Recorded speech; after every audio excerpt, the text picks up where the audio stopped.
Fala pessoal, bem-vindos a mais uma análise por aqui. Hoje a gente vai focar no material do dia 04-22-05-26, que é o terror de muita gente, a redação para o concurso. Para quem está na batalha de provas super concorridas, a parte discursiva muitas vezes parece um bicho de 7 cabeças, né? Mas a real é que dominar a redação é basicamente dominar a sua classificação final. A ideia da nossa explicação de hoje é desmistificar tudo isso, pegar aquelas regras super burocráticas dos editais e transformar num mapa visual para acabar de vez com aquele medo da folha em branco. Bora lá? Para começar com o pé direito, a gente traz uma âncora motivacional fortíssima. A frase do dia é do professor Nilbert Lima. Treinar a escrita é treinar a aprovação. Simples e direto. Isso mostra que a prática proativa é, sem dúvida nenhuma, a única estratégia real para chegar no topo da lista. Esquece aquela história de dom divino ou talento mágico. O que existe de verdade é técnica, muita repetição e, claro, entender o que a banca quer. Escrever bem, no mundo dos concursos, é puramente uma questão de disciplina. O nosso roteiro de hoje está dividido em 5 partes bem objetivas. 1. O quebra-cabeça da redação. 2. Erros fatais que eliminam. 3. A dica de ouro. 4. O modelo nota alta. E 5. A prática leva à aprovação. Vamos em frente. Seção 1. O quebra-cabeça da redação. O primeiro passo aqui é mudar a mentalidade. Nada de olhar para a prova como uma folha em branco assustadora. Pensa nela como um grande quebra-cabeça. As peças estão todas lá, soltas no edital, a gente só precisa montar tudo direitinho dentro do tempo e do espaço que eles delimitam. E aí eu lanço a pergunta que é o grande mistério do dia. Afinal, qual erro mais elimina os candidatos na redação? Pensem um pouquinho sobre isso. A gente costuma focar muito em não errar vírgula, crase, aquela coisa toda da gramática, mas a verdadeira armadilha costuma ser outra. Segura essa ideia aí com vocês que a gente já vai revelar a resposta. Isso nos leva à seção 2, erros fatais que eliminam. Gente, antes sequer de sonhar com a nota máxima, a gente precisa primeiro sobreviver. Sobreviver àquelas regras estritas de eliminação sumária.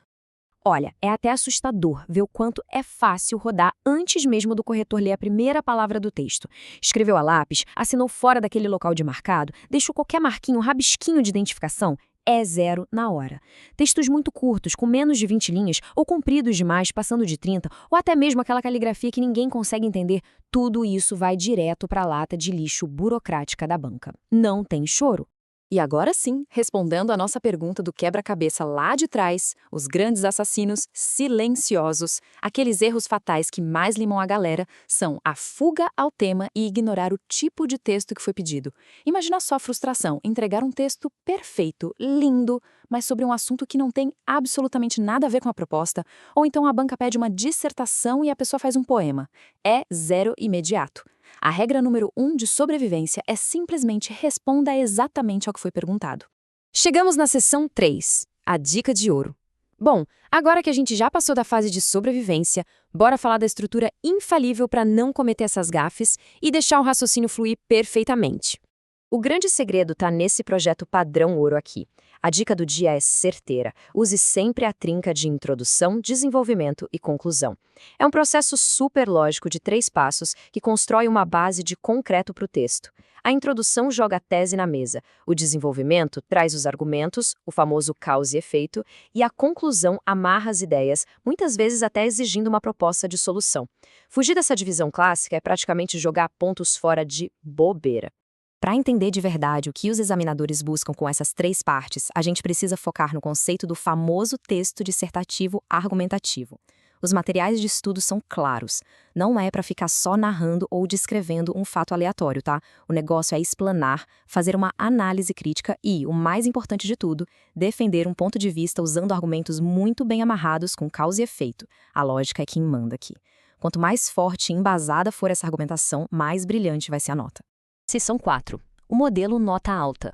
Agora a gente sobe o nível. Vamos sair daquele modo básico de sobrevivência e ver como abocanhar a maior pontuação possível. É hora do modelo nota alta. E essa imagem ilustra super bem a dura realidade dos concursos. A prova objetiva até te coloca na lista, mas é a redação que define quem realmente veste a farda, quem assume a cadeira. Ela é a verdadeira arma secreta. Uma nota excelente na redação tem o poder absurdo de jogar o nome lá pro alto, passando dezenas de posições de uma vez só na classificação final. Para dominar essa arma, a gente precisa olhar direto por espelho da banca, que é o famoso barema de 100 pontos. Dá uma olhada nessa divisão exata dos editais mais recentes. 25 pontos vão direto para a estrutura, que é como as ideias articulam com o tema. A maior fatia de peso, 30 pontos, fica com conteúdo que exige consistência, relevância e muito senso crítico. A expressão, que é usar o vocabulário certo, e a norma culta garante mais 25 pontos. E fechando a conta, 20 pontos são dedicados à clareza, coesão e concisão, que é o bom entrosamento lógico entre as palavras. Saber onde cada pontinho desses mora é o que vai guiar o treinamento de forma inteligente. E chegamos à seção 5. A prática leva à aprovação. O conhecimento que estava passivo agora precisa virar uma habilidade prática. Vamos ver na prática como isso cria um contraste fortíssimo na hora de escrever. Uma abordagem ruim, que custa muitos pontos, é rechear o texto com gíria, coloquialismo e aquelas divagações sem fim. A redação de concurso é o extremo oposto disso. A abordagem correta exige 100% de adesão à norma culta, objetividade total e linguagem concisa. Os materiais nos lembram sempre de despersonalizar o texto, evitar aquelas marcas individualizadoras, a sintaxe tem que ser muito clara. E nada de ficar escrevendo palavras difíceis só para tentar impressionar o corretor, viu? A eficácia real do discurso mora na clareza. Para encerrar nossa explicação, fica aqui um desafio prático, papo reto. Na próxima vez que uma folha de rascunho for puxada para estudar, como ela vai ser estruturada? A adesão total ao edital e aquela fórmula vencedora da introdução, desenvolvimento e conclusão é simplesmente inegociável. Lembrem sempre, o talento improvisado costuma falhar, mas a técnica bem treinada é o que aprova. A grande questão é, o próximo texto vai ser só mais um rascunho qualquer ou vai ser o primeiro rascunho da posse do cargo? Um grande abraço e bons estudos!